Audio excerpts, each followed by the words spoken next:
اعوذ باللہ من الشیطان اللعین الرجیم بسم اللہ الرحمن الرحیم الحمد للہ رب العالمین بارئ الخلائق اجمعین الصلاۃ والسلام علی سید الانبیاء والمرسلین وعلی آلہ الطیبین الطاہرین المعصومین اما بعد نہج البلاغہ اور کامیاب زندگی کے عنوان سے ہم آج کے سیشن میں گزشتہ سیشن کے چند معروضات ریپیٹ کرنا چاہتے ہیں، اور وہ دو جملے کہ اللہ کی ذات نے انسان کو اس دنیا میں عبث نہیں بھیجا، کسی مقصد کے تحت بھیجا ہے۔ اب اس مقصد کی تعیین جو ہم نے آیات و روایات کے حوالے سے پیش کی تھی،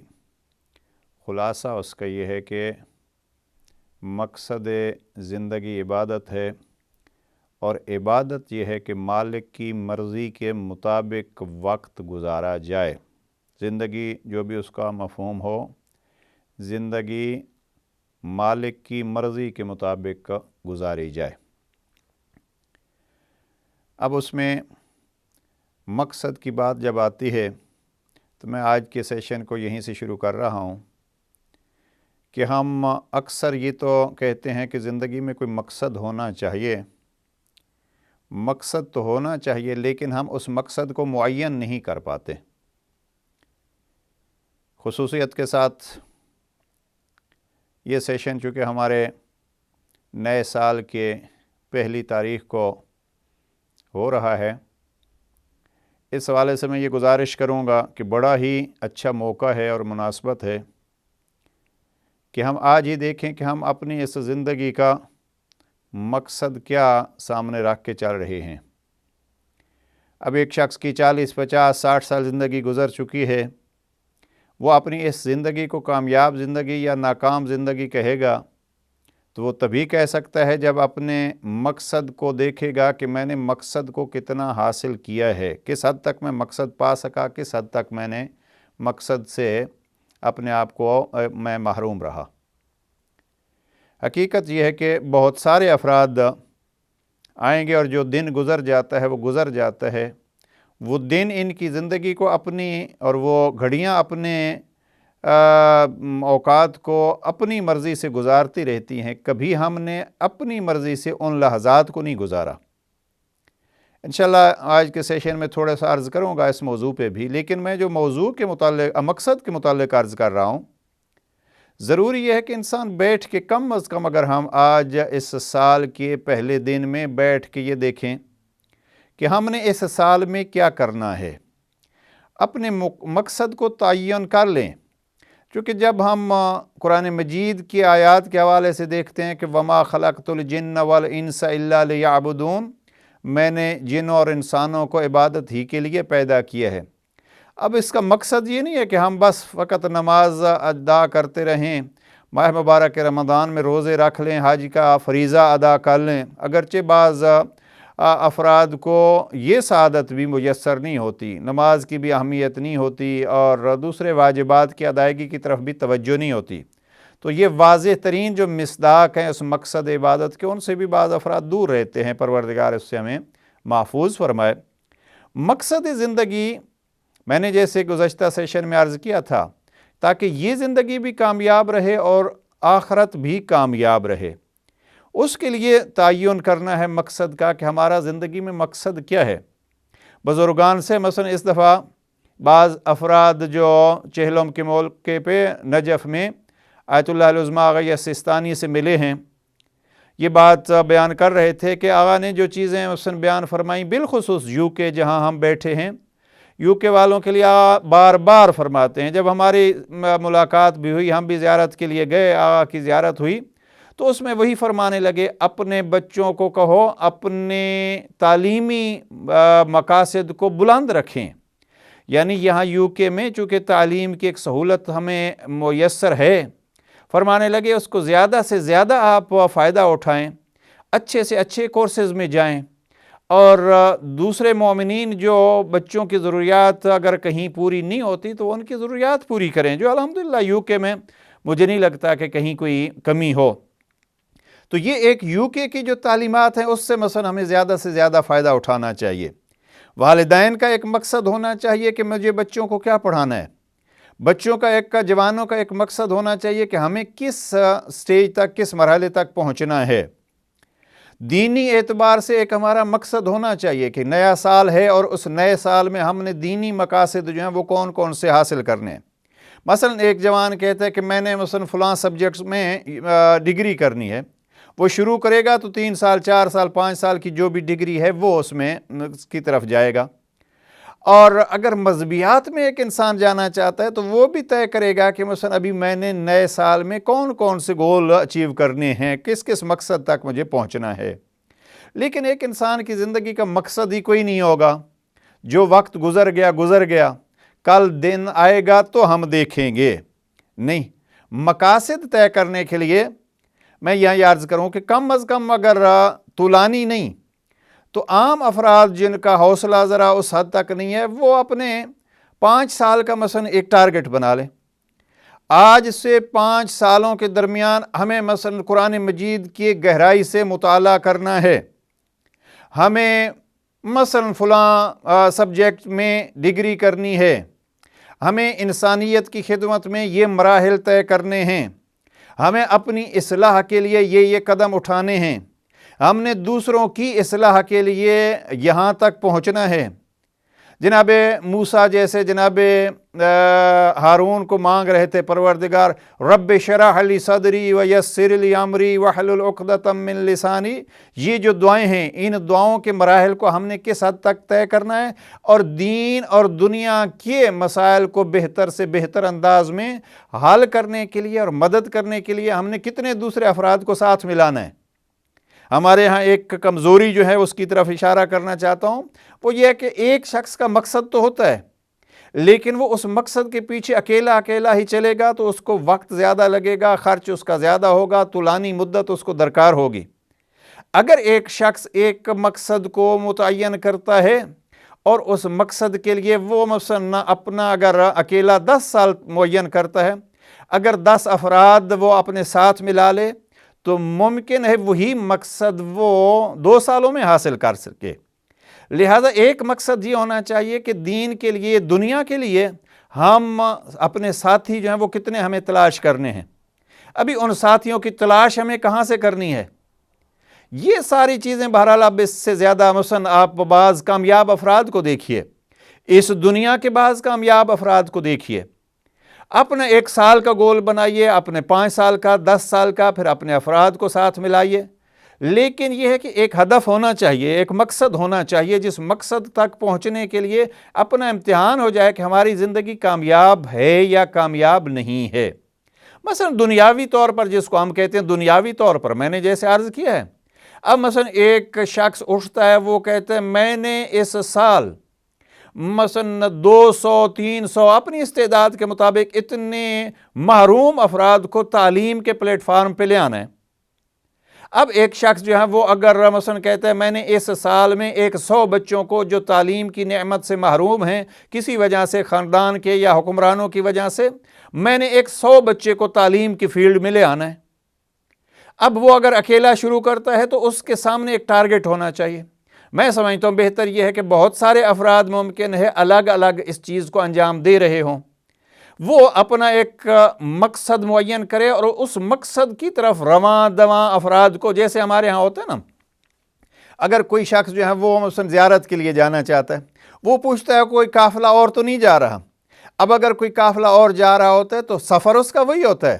خرچ ممکن ہے چند پیسے اس کے زیادہ ہوں اگر اکیلا جائے گا تو، لیکن سکون قلب ہوتا ہے اس کو کہ میرے ساتھ دوسرے افراد بھی ہیں، کہیں کوئی مشکل ہوگی تو میرے مددگار ہیں۔ ایک شخص ایک مقصد معین کرتا ہے اور اس مقصد میں 5-7 دوسرے افراد کو ملا لیتا ہے، یہ افراد کو ملانا بھی ایک کامیابی ہے۔ میں نے بہت ساری ایسی آرگنائزیشنز دیکھی ہیں جو ایک شخص نے اکیلی شروع کی ہے اور پھر اس شخص نے اس اکیلی آرگنائزیشن میں افراد ملتے رہے اور وہ ایک بہت بڑی آرگنائزیشن بن گئی۔ ہم چھوٹے سے مثلا دیکھتے ہیں ہمارے ملک پاکستان میں، مثلا ایک شخص ہے مثلا عبدالستار ایدھی، وہ اٹھتا ہے، کہاں سے شروع کرتا ہے؟ اور پھر کیسے لوگ اس کے ساتھ شامل ہوتے رہتے ہیں، اور اب ایک بہت بڑا نیٹ ورک جو ہے وہ ان کا بن چکا ہے۔ اب اگر انسان اسی انداز سے کسی کی مالی مدد، کسی کی تعلیمی مدد، کسی کی ضروریات کے لیے، یہ ایک مثال ہے، اگزامپل ہے، آپ اس کو لیں تو انسان دوسروں کو بھی ساتھ ملائے۔ مثلا ہم نے دیکھا ہے ایک غریب کسان کے گھر سے مدر ٹریسا، یہ یعنی یہاں کے اس ماحول کی مثال دے رہا ہوں، ایک کسان کی بیٹی ہے، 9 سال میں وہ اب کچھ غریبوں کو، کچھ مسکینوں کو عجیب حالت میں دیکھتی ہے، اس کا دل جو ہے وہ بھر آتا ہے، اور وہ کہتی ہے میں نے یہ کام اس نے ہندوستان سے جو شروع کیا، وہ کہتی ہے کہ میں نے ایک خاتون کو کسی گڑھے میں گرا ہوا دیکھا، اور وہاں سے میں نے کہا کہ ان کی مدد کرنے والا کوئی نہیں۔ اس نے وہاں سے مدد شروع کی ایک فرد سے، پھر افراد ساتھ ملتے رہے، اور جب وہی خاتون اس دنیا سے کوچ کرتی ہے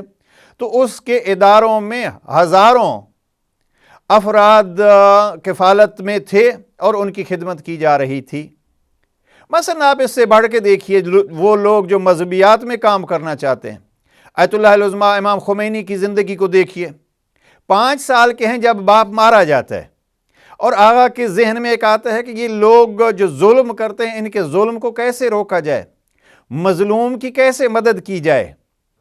اب ہم اکثر سنتے رہتے ہیں، جناب شہید کربلا فرماتے ہیں کہ مظلوم کی مظلومیت کو سنو تو مجھے یاد رکھو۔ اب یاد رکھو سے مقصد کیا ہوتا ہے؟ مقصد یہ ہوتا ہے کہ آپ اس ظلم کے خلاف آواز اٹھاؤ، ان مظلوموں کی مدد کرو۔ اب وہاں سے ایک فکر پیدا ہوئی، اور خمینی نے وہاں سے سلسلہ شروع کیا۔ اب کتنی مدت گزری، لیکن اس میں بھی میں یہ چیز عرض کرتا جاؤں، اب میں نے خود بعض ان بزرگان سے سنا ہے جو آقا خمینی کے قریب تھے کہ کیسے وہ قریب آتے ہیں، اور 10 افراد کے ایک گروہ سے بڑھتے بڑھتے سلسلہ ایسا ہوا کہ ایک بہت بڑی حکومت کو انہوں نے گرا دیا، اور اسی ملک میں الحمدللہ ایک اسلامی نظام رائج کیا۔ تو یہ ایک گول، ایک ہدف، ایک مقصد سامنے ہونا چاہیے، اس مقصد کے ساتھ پھر افراد کو شامل کرنا چاہیے۔ اب اس مقصد کی راہ میں اس کے حصول کے لیے جو قدم اٹھائیں گے وہ اقدام ہوں گے حقیقت میں کامیاب زندگی کے اقدامات، اور وہ اقدامات تب ہی مفید ہوں گے جب ایک مقصد سامنے ہوگا۔ لہذا میری گزارش یہی ہے کہ اگر اس نئے سال کی ابتدا میں، ویسے تو ایک ایرانیوں کا جو نیا سال جو نوروز سے شروع ہوتا ہے، وہاں ایک دعا اکثر پڑھی جاتی ہے، اور اکثر جو ڈائریاں چھپتی ہیں تو ان کے بھی پہلے صفحے پہ یہ دعا نقل کی جاتی ہے، اور وہ دعا ہے یا مقلب القلوب والابصار، یا مدبر اللیل والنہار، یا محول الحول والاحوال، حول حالنا الی احسن الحال۔ اب یہ دعا اگر ہم اس نئے سال ہجری کی ابتدا میں پڑھ لیں تو کوئی حرج نہیں ہے، اس لیے کہ ہماری زندگی کے اکثر اوقات جو ہیں وہ جنوری، فروری، مارچ، اپریل، ان ایام اور ان مہینوں کے حوالے سے اور تاریخوں سے گزرتے ہیں۔ تاریخ اگر اسلامی ساتھ ذہن میں رہنی چاہیے، اس لیے کہ آل محمد کی خوشیاں ہماری خوشیوں کا سبب، آل محمد کے غم ہمارے غموں کا سبب بنتے ہیں۔ لیکن اپنی زندگی اگر ہم اس ماحول میں گزار رہے ہیں تو چونکہ رات دن ہماری اس حساب سے ہوتی ہے، لہٰذا اس سال کو اگر ہم مد نظر رکھیں، اس سال ہم نے اپنا کون سا گول اچیو کرنا ہے۔ خمینی وہاں سے سلسلہ شروع کرتے ہیں، کتنے راستے میں دھکے کھاتے ہیں، چونکہ ایک ہدف سامنے تھا، اور ان کی کامیابی کیا ہے، وہ ہدف ان کو جب حاصل ہوا تو ان کی کامیابی ہو۔ ابھی بعض افراد یہ بھی کہتے ہیں کہ ہم نے ایک گول معین کیا، اب اس مقصد تک، اس ہدف تک ہم نہیں بھی پہنچ سکے، تو 2 فائدے اس کے ہوں گے۔ ایک تو یہ ہے کہ جو قدم بھی ہم اس طرف اٹھائیں گے وہ ایک با مقصد قدم ہوگا، اور دوسرا یہ ہے کہ ممکن ہے اس راہ میں جب ہم چند قدم اٹھاتے ہیں تو ان چند قدموں میں ہمارا کوئی ساتھی بھی پیدا ہو جائے، ہم اس مقصد کو حاصل نہ کر سکیں، لیکن ممکن ہے وہ ساتھی اس مقصد تک پہنچ جائے اور دوسرے افراد کو اس مقصد تک لے جائے۔ چونکہ بنیاد رکھی جس نے، وہ خود تو نہیں پہنچ سکا، لیکن اس کے ساتھی جو مل گئے، انہوں نے مقصد حاصل کر لیا، تو حقیقت میں یہ کامیابی اس بنیاد رکھنے والے کے حصے میں بھی ہے۔ لہٰذا ان چھوٹی چھوٹی مثالوں کو سامنے رکھ کے ایک شخص جو ہے وہ بزنس میں جانا چاہتا ہے،